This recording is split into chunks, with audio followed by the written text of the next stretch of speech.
Paulo, vai lá, vamos falar um pouquinho do dobro. Bom, instrumento... Da capa do Dire Straits, né? Você tem... Da capa do Dire Straits acho que é mais conhecido, né? Eu acho que quando o mundo... Foi aquilo? Você lembra? Quando foi? 90, 80 e pouco, Não, né? 84. 84.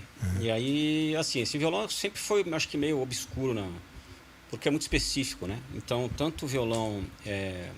O que tem na capa do Dire Straits é um National. Então, você tem... Todos eles são violões ressonadores, né? Conhecidos como ressonadores. Por quê? Porque ele tem um cone aqui, que é um alto-falante mecânico, né, vamos dizer assim, de alumínio. Então, ele é um cone de alumínio. Então, dependendo do estilo do violão, você tem um tipo de cone que dá esse timbre diferente, né? Uns são mais... tem mais sustain, outros não, depende do material do corpo. Aquele do Dire Straits trouxe um pouco o interesse do instrumento, desse tipo de instrumento, para mais pessoas, né? Que acho que sempre foi mantido aí para música tradicional, né? E é um tipo... Esse instrumento foi criado nos anos 20, né? Então, olha só. Esse cone, ele é diferente desse do cabo do Dire Straits, é diferente do primeiro que foi criado. O primeiro foi criado, ele chamava de tricone. Então eram 3 cones menores de 6 polegadas e virados para trás. Tá. Então não sei se você já viu, ele era um violão inteiro oco até aqui, né? E acho que foi em 1927, me corrija isso. Eu não sou nenhum. Não, data. Se você falar que foi em 2010, eu vou acreditar. Eu vou pegar no Google aqui, hein, no chat GPT. Não, busca aí. Mas acho que foi em 27 que criaram o tricone. Tá. E era um instrumento caro, igual um Martin top de linha, é o que ele custava. E aí, caramba, então era inacessível também, né?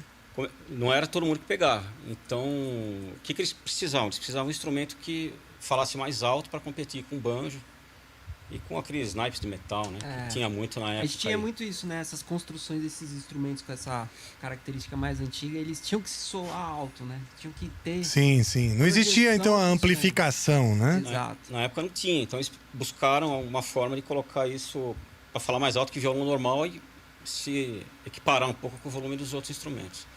Legal. Então eles criaram isso aí em 1928. É meio que uma historinha, né? A família lá, que eram os irmãos do Piera, né? Do Piera Brothers, daí que vem o dobro, né?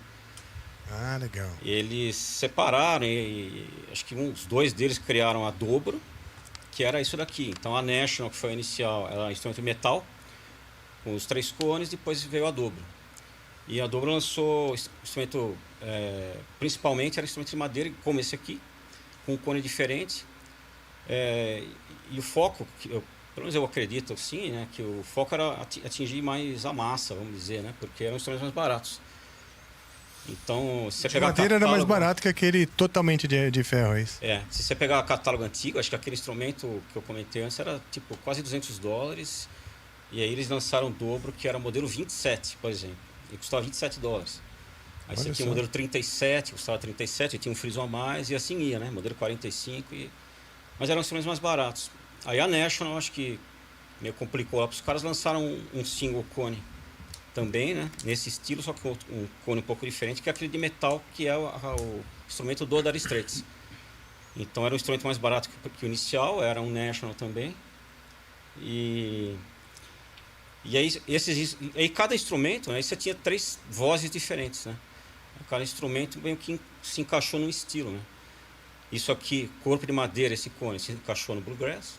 O de metal com tricone se encaixou na música havaiana, que acho que também estava bem alta na época. Ah, tá, saquei. E o ressonador normal, com braço redondo, tipo esse do Dire Straits, se encaixou mais no blues, né?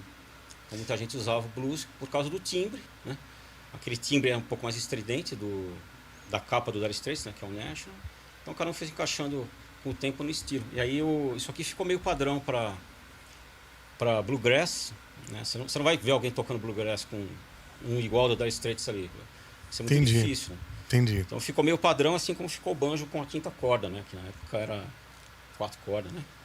Aí algum doido colocou uma 5ª corda aí e o negócio encaixou no estilo e ficou, né? Entendi. Eles foram achando o caminho aí. Que legal. Foi isso aí.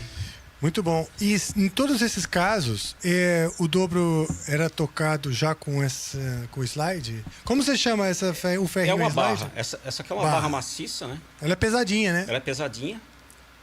Hoje tem vários estilos, tem umas barras gourmet aí que os caras vendem a $300.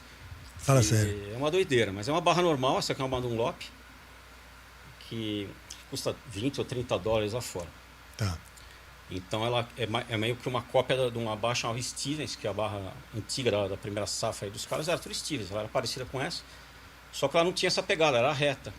Tá. Então você pegava ela aqui, ok, normal. Só que o que acontece? Se você for fazer, por exemplo, o que eles chamam de slants, né, que é você entortar a barra, você pegar um acorde menor, por exemplo, né? Isso aqui é uma Mi menor, um Ré. Então você entorta para pegar. Então isso aqui fica mais fácil quando você tem essa caída. Então eles foram adaptando boa. e criando coisas diferentes. Saquei. Muita gente ainda usa Stevens, tinha caras que usavam aquelas barras redondas que ficou mais padrão para música havaiana. Então depende muito. A Stevens, como ela tem essa borda caída, né, cortada, você puxa a corda aqui. Então ela é melhor para você fazer isso do que a redonda. Se você tivesse a barra redonda, você não puxa. Entendi. Então assim, dependendo do estilo que você for estudar disso aqui, você tem que ter a ferramenta certa.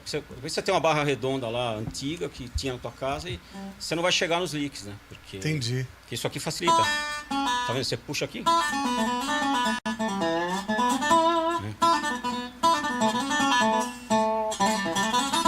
Você puxa, né? Cara, Isso você aqui que tava ajuda a ter fazendo. velocidade em algumas frases, né? Teve uma hora que você tava fazendo uns licks desse aí, e eu nem fazia ideia que a barrinha belisca, né? A barra E aí não eu tava me ela não é perguntando aqui como é exatamente que o você tempo faz esse inteiro negócio. aqui, né? Hã? Ela não é exatamente pegando as 6 cordas, né? Muita gente, no começo, acha que você tem que bater a corda aqui. Por quê? Porque é uma afinação aberta como a do banjo. Tá, Então ele também é afinado em sol aberto, só que ele é sol, si, ré, sol, si, ré. tá. Então o instrumento em si é muito fácil de tocar. Porque você tem uma tríade aqui que repete aqui. Então o que você tiver aqui, você repete aqui em cima. Saquei. Então disso aqui é o instrumento mais fácil de tocar. Ah, é? Ele que diz, né? Não parece, né? É porque ele fala isso porque ele toca, entendeu? Eu mas é acho isso real. também, porque olha, só esse negócio de enroscar o braço da coisa já é uma treva. Mas é real, é o instrumento mais fácil. Por quê? Porque você repete aqui. Você não tem essas inversões de corda aguda em cima. Você não tem nada disso daí. Saquei. Então, assim, é muito tranquilo. Né? O que dá o som é a barra. Só que você vai falar, pô, ele é afinado sol maior o tempo inteiro, né? Como é que você pega a menor? Você não pega a corda inteira. Né? A ideia sempre é você tentar dar o motivo e a intenção do negócio. Então, se ele for tocar um Mi menor, por exemplo, eu não tenho um Mi menor aqui. Saquei. Né? Eu tenho que dar isso aqui e puxar. Se ele pedir um Lá menor, eu não tenho um Lá menor inteiro. Então, eu tenho que muquear aqui, só tônica e terça menor. Eu não vou ter uma quinta. Né? Depende do menor que você quiser, você não pega a quinta. Se quiser um Ré menor também, é isso aqui. Só que eu teria que dar o Lá aqui. E aí eu não tenho o Lá solto, entendeu? Então aí você muita vai coisa- criando motivos, melodias. Você vai e ter que tal. criar, tem muita corda em comum, obviamente, muita nota em comum entre Sim. muitos acordes que você dá ênfase nela, porque isso aqui não é um instrumento para segurar a base, né? Ele vai florir em cima, né? Então tá, então é um instrumento que também não dá pra pegar modelinhos e fazer, porque você tem que ter um ouvido e uma musicalidade pra ir criando Você esse... tem modelos, cara, tem muita coisa que os caras fazem. Tem cara que toca jazz isso aqui, tem cara que É consegue mesmo? ficar invertendo base, pegando sexta o tempo inteiro. É mesmo? Tem uns malucos aí. Tem uns malucos, né? Bom, então tá.